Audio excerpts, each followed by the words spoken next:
পরিবারের সদস্য বীর মুক্তিযোদ্ধা শেখ কবির হোসেনকে রাষ্ট্রীয় মর্যাদায় দাফন করা হয়েছে। রোববার দুপুরে টুঙ্গিপাড়া উপজেলার খান সাহেব Mosharraf Hossain school and college মাঠে রাষ্ট্রীয় সম্মাননা শেষে জানাজা অনুষ্ঠিত হয়েছে। পরে পারিবারিক কবরস্থানে দাফন করা হয় তাকে। জানাজায় নবনির্বাচিত এমপি এস.এম. জিলানী, জেলা বিএনপির আহ্বায়ক শরীফ রফিকুজ্জামান সহ নানা শ্রেণী পেশার মানুষ উপস্থিত ছিলেন। ১৯৪২ সালের ৩রা ফেব্রুয়ারি গোপালগঞ্জে জন্ম নেওয়া শেখ কবির হোসেন ছিলেন বঙ্গবন্ধু শেখ মুজিবুর রহমানের চাচাতো ভাই এবং শেখ হাসিনার চাচা।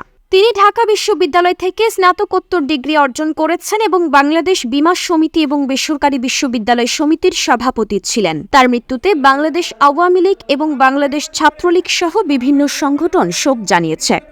গুণীজন ছিলেন, উনি আমাদের সবার শ্রদ্ধেয় মানুষ ছিলেন, আমার চাচা। তো উনি ইন্তেকাল করেছেন।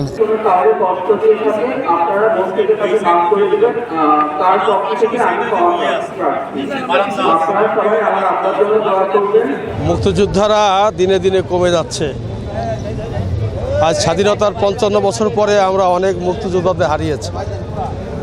আজকে আমরা একজন মুক্তিযোদ্ধাকে হারালাম।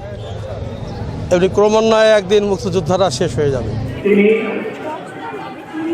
তার মৃত্যুর আগ মুহূর্ত পর্যন্ত এদেশের মানুষের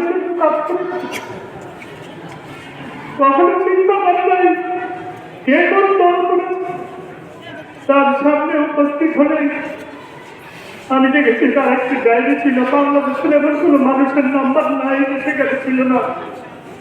ডায়েরির খাতা থেকে নাম্বার খুঁজে এদেশের মানুষের জন্য কাজ করেছে।